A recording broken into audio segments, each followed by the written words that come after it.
Halo anak-anak, apa kabar? Bapak Guru Riki kali ini hadir untuk mengajarkan pendidikan Pancasila dan kewarganegaraan dari modul 301. Nah, anak-anak dapat lihat ada lambang negara Republik Indonesia. Kita akan mulai belajar dari bab 1 Sumpah Pemuda. Nah, sebelum kita belajar, Bapak Riki ingin memperkenalkan satu orang kepada anak-anak. Wah, siapa ya namanya? Coba kita tanya bersama-sama. Hai, siapa nama kamu? Halo teman-teman, namaku Andika. Mari kita belajar sama-sama ya. Oh, jadi Andika akan mengajak kita belajar bersama-sama anak-anak. Berarti kita sudah siap ya. Kita akan belajar dari pelajaran 1.1 peristiwa Sumpah Pemuda.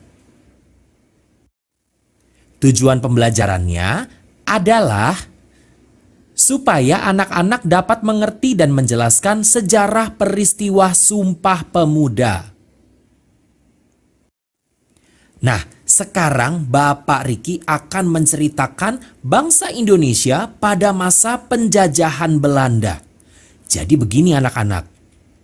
Bertahun-tahun lamanya negara kita dijajah oleh Belanda.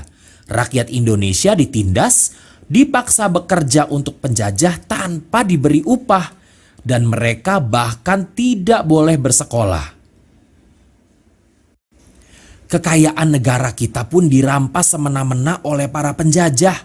Banyak pemuda Indonesia berjatuhan karena mencoba melawan penjajah. Namun kaum penjajah lebih kuat dan memiliki senjata sehingga rakyat kita kalah dan menderita pada masa itu. Sebagian kecil pemuda Indonesia yang diizinkan untuk mengenyam pendidikan di sekolah-sekolah yang didirikan oleh Belanda menjadi golongan pemuda terpelajar yang memiliki jiwa kepemimpinan dan semangat perjuangan untuk merubah nasib bangsa kita.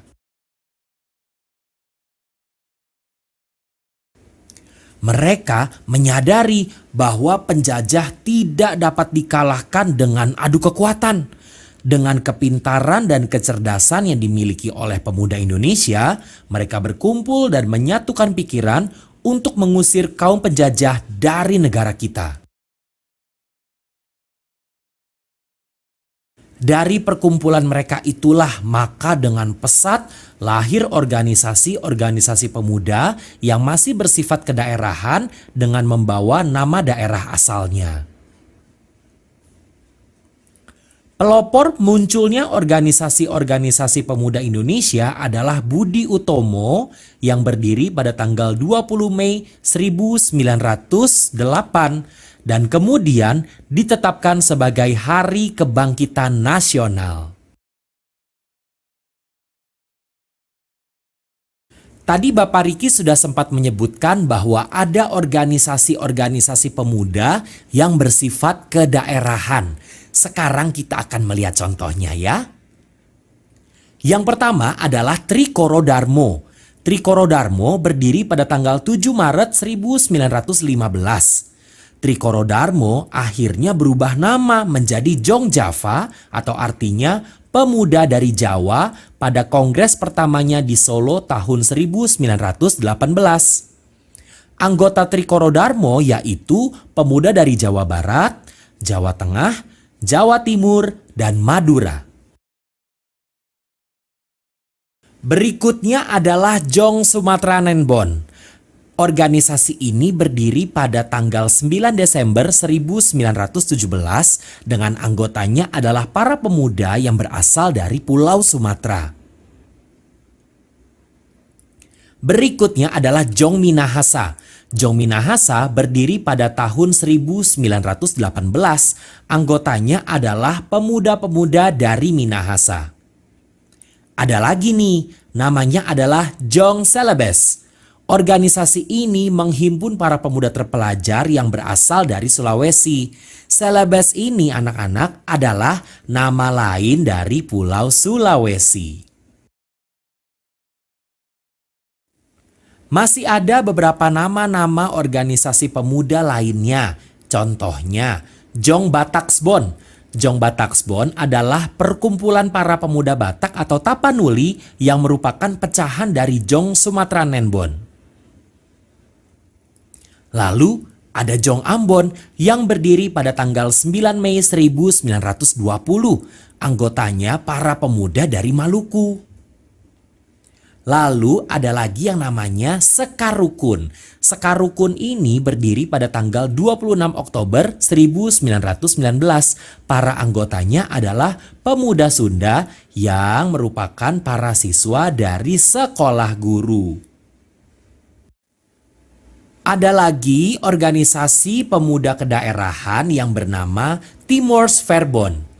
Berdiri pada tahun 1921 dan anggotanya adalah para pemuda dari Timor. Dan ada lagi pemuda kaum Betawi, berdiri pada tahun 1927. Anggota-anggotanya adalah para pemuda Betawi. Dan organisasi ini adalah pecahan dari Jong Java dan Sekarukun. Kita sudah mengenal beberapa nama organisasi pemuda pada waktu itu. Sekarang kita akan masuk ke dalam pembahasan Kongres Pemuda. Pada awalnya nih anak-anak, organisasi-organisasi daerah tersebut hanya berpikir mengenai kemajuan suku bangsanya, daerahnya, dan agamanya sendiri-sendiri.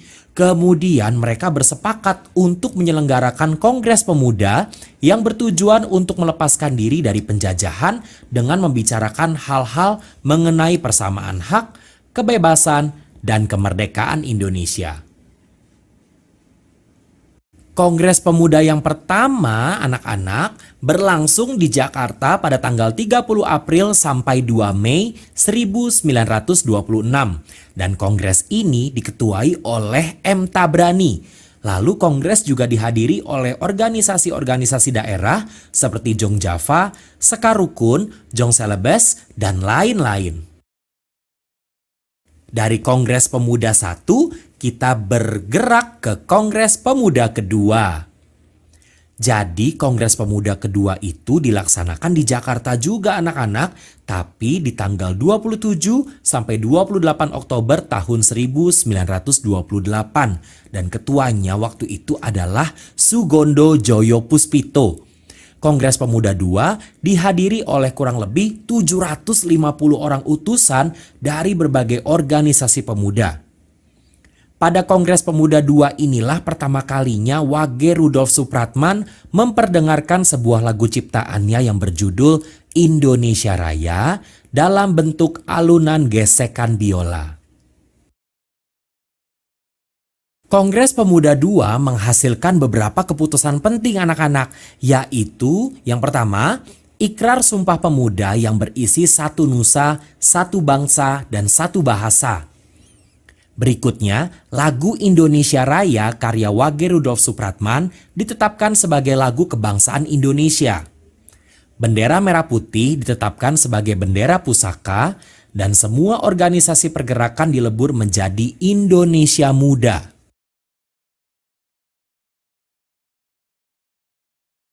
Sekarang kita akan belajar apa itu isi dari Sumpah Pemuda.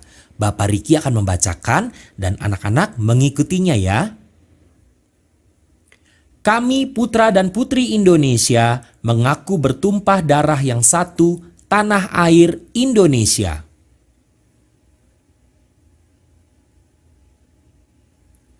Kami putra dan putri Indonesia mengaku berbangsa yang satu, bangsa Indonesia.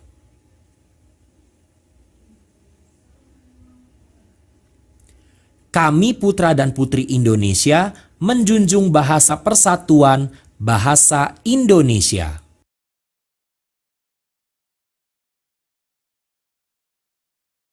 Wah, luar biasa sekali ya. Terbayang tidak?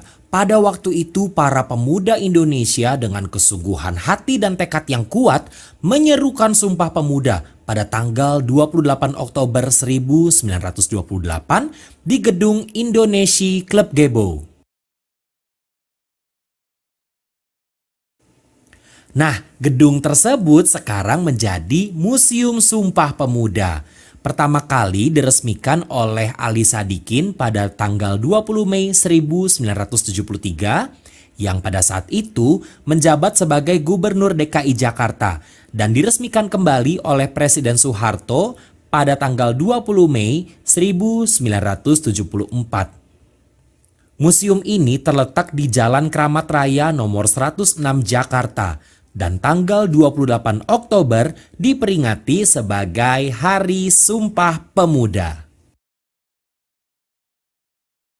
Dengan terukirnya sejarah melalui Persatuan Pemuda Indonesia yang berasal dari berbagai daerah dan agama untuk melawan penjajah, ini mengingatkan kita bahwa dengan bersatu kita akan mempunyai kekuatan yang besar dan kita mampu mengalahkan hal-hal yang dapat memecah belah negara kita tercinta Indonesia. Teman-teman, apakah teman-teman masih ingat isi Sumpah Pemuda yang tadi kita pelajari? Masih pasti ya?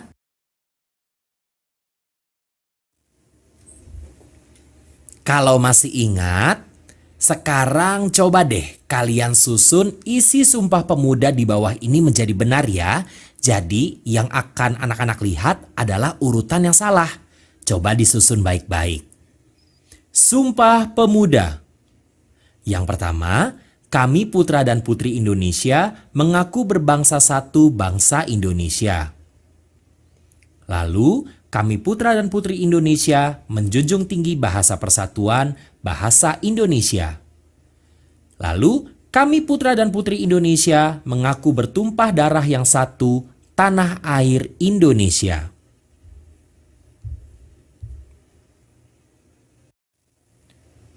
Bagaimana? Sulit tidak? Tidak kan? Kita akan susun dan bersama-sama kita akan suarakan Sumpah Pemuda. Kami putra dan putri Indonesia mengaku bertumpah darah yang satu, tanah air Indonesia.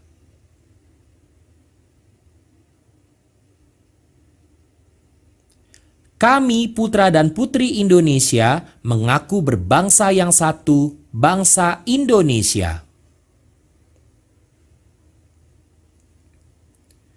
Kami putra dan putri Indonesia menjunjung bahasa persatuan, bahasa Indonesia. Wah, suaranya lantang sekali. Dan teman-teman sudah menyusun Sumpah Pemuda dengan urutan yang benar. Nah, kalau begitu pelajaran 1.1 sudah selesai. Sekarang waktunya kita untuk mengerjakan latihan di buku kegiatan dan sampai bertemu di pelajaran berikutnya. Sampai jumpa.